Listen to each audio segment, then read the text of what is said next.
আসসালামু আলাইকুম। আমি Mohammad Jalaluddin, fitness with Jalal 80।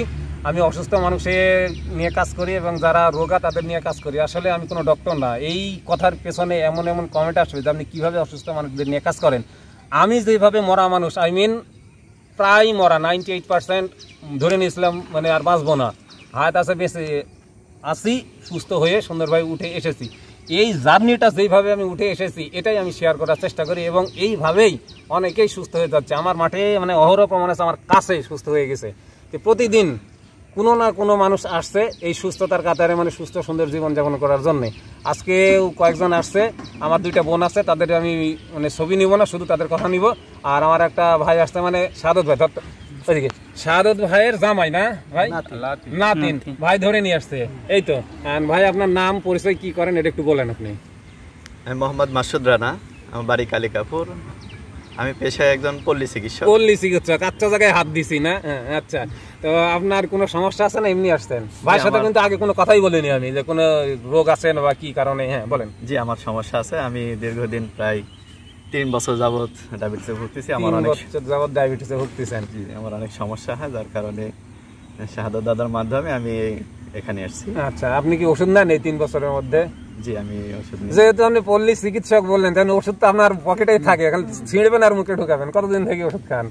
বেশি দিন না, প্রায় 2 বছর থেকে। 2 বছর থেকে কি ওষুধ খান একটু বলবেন? আমি তো জানি না ওষুধ সম্পর্কে, আপনি ভালো জানেন। ডাটা M1 এবং লিনাটিন। আচ্ছা, 2 বেলা বসান দেন? 2 বেলা। গ্যাসের ওষুধ খান না? এখানে গ্যাস ওষুধ লাগে না, যখন তার মানে এখন পেটটা ভালো আছে মোটামুটি। এখন সমস্যা হয় তখন। হাই প্রেশার আছে আপনার? না, মানে কেবল ধরছে। আর এখন কথা হচ্ছে ওই কয় সব রোগের জননীকে ডায়াবেটিস, তাই না? যার ডায়াবেটিস হয়েছে মানে পৃথিবীতে এমন কোনো রোগ নাই যে তার কাছে আসবে না। আস্তে আস্তে সব রোগ তার কাছে আসতে হবে, আসবে। আপনি কিছুদিন পরে ওয়েট করেন, হাই প্রেশার হবে, তারপরে হার্ট ডিজিজ হবে, তারপরে আপনার গিটে ব্যথা হবে, তারপরে আপনার ফ্যাটি লিভার অলরেডি হয়ে আসে আপনার, আমি বলে দিলাম। কেন ফ্যাটি লিভার না হলে জিন্দেগিতে ডায়াবেটিস হবে না।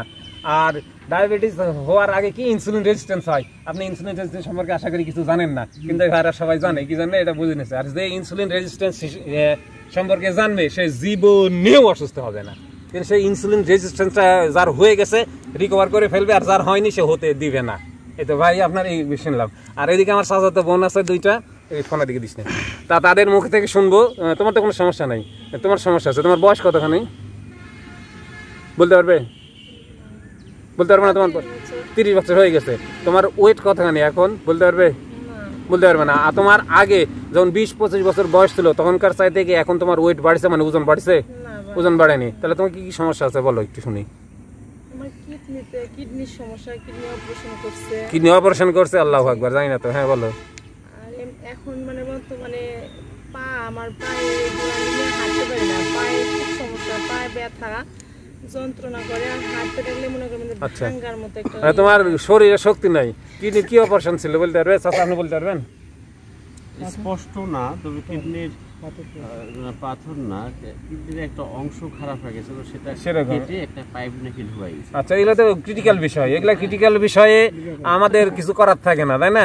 আমরা কি করি সাধারণত ডায়াবেটিস, হাই প্রেশার মানে অঙ্গ পচেনি, নষ্ট হয়নি, মানে মোট কথা ড্যামেজ হয়নি, কিন্তু রোগে আক্রান্ত, ওগুলো রিভার্স সম্ভব। আর যেগুলো ড্যামেজ হয়ে গেছে ওগুলো তো রিভার্স সম্ভব না। তো এখন একটা কথা বলি, তোমার সাথে কথা বলবো। তুমি বাসায় কিসের তেল ব্যবহার করো, মানে রান্নায় কিসের তেল ব্যবহার করো? সয়াবিন তেল ব্যবহার করো, ঠিক আছে? শুনতে পাইছেন? আচ্ছা, তুমি তো অবশ্যই ভাত খাও। সেই লাল, মানে লাল চালের ভাত না সাদা চালের, বাজারের সাদা চালের ভাত? বাজারের সাদা চালের ভাত। তুমি ডিম খাও না? ডিম খাও। ফার্মের ডিম খাও না দেশি ডিম খাও? দেশি খাও, ফার্মে খাও। মাছ তো খাও।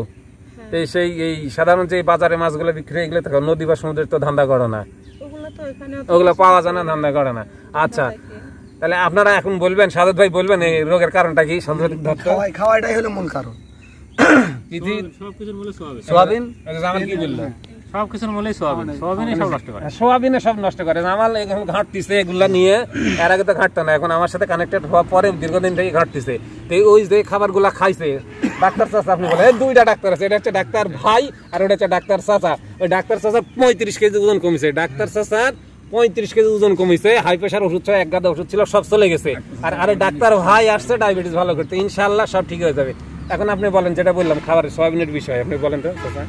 সোয়াবিন তো খাওয়াই যাবে না, এটা খাচ্ছে আপনার সোয়াবিন, আপনার মেয়ে হলে খাচ্ছে না? আমি তো বলেছি অনেক আগেই বলছি। হ্যাঁ, এটা খাওয়া যাবে না। আচ্ছা, এদিক তো এখন আমি যে কথাটা বলবো, আমরা অসুস্থ হলে দৌড়াই, ডাক্তারের কাছে, কিন্তু কি কারণে অসুস্থ হয়েছে জীবনেও কেউ খুঁজে দেখে না। ডাক্তার ভাই ঠিক কইছে আমি, আপনার ডায়াবেটিস হয়েছে কি জানেন, আপনি কি জীবনে খুঁজেছেন, কিন্তু আপনি ওষুধের পিছনে দৌড়াইছেন, ঠিক কই না? তাই না যে আমি দীর্ঘদিন থেকে ওষুধ খাচ্ছে তো সাময়িক আরাম বা আবার হয়। আমি কালকে বললাম যে বেশি তুমি ওষুধে সুস্থ হবে না, হ্যাঁ খেয়ে তুমি সুস্থ হবে না, তোমার যে সমস্যা তোমার কোনো ওষুধই লাগবে না, একটু পরিবর্তন নিয়ে আসে এমনি ভালো। আচ্ছা, তো ওর যেহেতু মানে সমস্যা হয়েছিল, অপারেশন করেছে, সমস্যাটা চলে যাওয়ার কথা। আমি একটা কথা বলি যে এই কথাটা হয়তো বা যারা দেখবে তারা অন্যভাবে নিতে পারে, নিক যায় আসে না। যখন কোনো আমরা ট্রিটমেন্ট করি সাময়িক অবশ্যই আরাম পাই, তার মানে ওটা রিকভার হয়, ঠিক না? রিকভার হয়, কিন্তু আমার চলার কারণে, আমার খাওয়ার কারণে আবার ওই সমস্যাটা ঘুরে আসে, ঠিক কইছি না? এটা আমরা সাধারণভাবে বলতেছি। তো তুমি যে খাবারগুলা খাও দিয়ে তুমি ট্রিটমেন্ট করে কিছুদিন আরাম পাইছো, তোমার চাচা তো বললো যে কিছুদিন আরাম পাও আবার নষ্ট হয়, কি জন্য? ওষুধ দিয়ে ট্রিটমেন্ট করে তুমি ভালো হও, তারপরে তুমি যেই খাবারগুলা খাও ওগুলাতে আবার ওই রোগ তোমার জন্ম দেয়। তো তোমাকে অবশ্যই খাবার সম্পর্কে জানতে হবে। তোমাকে আমি একটা বই দিয়ে দিব যে মাহফুজের কাছে আছে, এই বইটা পড়ে তুমি খাবার সম্পর্কে জানবে। আর আদার্স এই যে আমরা বসে আছি এটাও একটা চিকিৎসা, সকাল থেকে যে এক্সারসাইজগুলো করলাম এগুলো চিকিৎসা। আর অনেকে বলতে পারেন যে ও তো রুগী, চিকিৎসা করবে কি করে? আমি বহুবার বলেছি যে আমি 60 পাটাঙ্গে বিছানায় শুয়ে থাকতাম, নড়তে পারতাম না, আমার ওয়াইফ আমাকে টেনে তুললে উঠতাম, না হলে সারাদিন শুয়ে থাকতাম। ওই অবস্থায় আমি ব্যায়াম শুরু করেছি, শুনলে তার সাথে হয়ে যাবেন। তো ও পারবে না? ও হেঁটে এসেছে এখানে, তো ও পারবে। তার মানে সামগ্রিক লাইফ স্টাইল জেনে সুস্থ ফুড খেলে সে সম্পূর্ণ সুস্থ হয়ে যাবে, এই কথা কেউ বলতে পারবে না। সুস্থতার মালিক আল্লাহ। তবে সে জানে যে সয়াবিন তেল একেবারে বিষের মতো খারাপ, কিন্তু খায়, তাহলে জীবনে সুস্থ হতে পারবে না। যেগুলা খারাপ খাবার ওগুলা বাদ দিলে সে তো আরামে থাকবে, সুন্দর থাকবে, এটাই তো নাকি? হ্যাঁ জামাল, মুজিবুল হক স্যারের এবং জাহাঙ্গীর কবির স্যারের আর পরে ভিডিও শুনতে হবে। কিডনি রোগীর খাদ্য, কিডনি রোগীর খাদ্য একেবারে সোজা, এটা ফোন ব্যবহার করে, ওকে আমি লিংক দিয়ে দিব, ওকে দেখাই দিব, নিজে নিজে এখন মেনে সুস্থ হয়ে যাবে, কোনো ব্যাপারই না। শুধুমাত্র ইচ্ছা থাকতে হবে যে আমি সুস্থ হব। একটা কথাই মনে রাখো বোন, তোমার স্বাস্থ্য তোমার সম্পদ, তোমার শান্তি চলে গেছে যেইভাবে তুমি চলাফেরা করে, যেইভাবে খাবার খেয়ে তোমার শান্তি চলে গেছে, ওইভাবে অবশ্যই তাহলে ভুল ছিল। তাহলে এখন সঠিক রাস্তায় আসবে, সঠিকভাবে খাবে, তুমি আবার শান্তি ফিরে পাবে। এই তো তুমি তো আসো, মানে শান্তির জন্য তো আসবে, তাই না? দর্শক মন্ডলী, কি অবস্থা আপনারা দেখলেন, কিভাবে কি হয়। ডাক্তার ভাইকে সুস্থ করে ফেলবে ইনশাল্লাহ, আর আমার বোনও অনেক আরাম পাবে। কিন্তু ডাক্তার ভাই কেবল ডায়াবেটিস, আর আমার বোনের একটু সমস্যা, অপারেশন আছে, তো সেও আরাম পাবে ইনশাল্লাহ। মনে রাখবেন, যার স্বাস্থ্য তার সম্পদ। কিছু বলবেন? হ্যাঁ, ব্যথা, ব্যথা তো কোনো ব্যাপারই না। ব্যথা হয় কি জানেন, আপনি থামাই দিই, ভিডিওটা অনেকক্ষণ হয়ে গেছে। ব্যথা, ব্যথা কার জন্য ব্যথা? এখানে বাবুর বইয়ের ব্যথা চলে গেছে, তুমি তো দেখবে কিভাবে গেছে।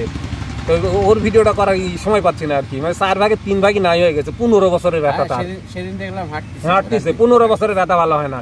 ও টেস্ট করেছে, ওষুধ কিনে নিয়েছে, ওষুধ 4000 না 6000 টাকার ওষুধ যা ফার্মেসিতে ফেরত দিয়ে এসেছে, দিয়ে এইভাবে শুরু করেছে, সুস্থ হয়ে যাচ্ছে আস্তে আস্তে। 4 ভাগে 3 ভাগই নাই। তো অনেক কথা বললাম। আপনি এই ভিডিওটা যদি মনে করেন যে কারো কোনো রকমের উপকার দিবে, কেউ উৎসাহিত হবে, আমি এখন কমেন্ট পাচ্ছি যে স্যার আমরা তো আশা ছেড়ে দিয়েছিলাম, কিন্তু আপনার এই ফিরে আসার গল্পটা শুনে আমরা আবার মানে আশা জাগাইছি যে আমরা আবার সুস্থ হব। তো ভিডিওটা শেয়ার দিবেন। যার স্বাস্থ্য তার সম্পদ। Be healthy and keep healthy. আসসালামু আলাইকুম।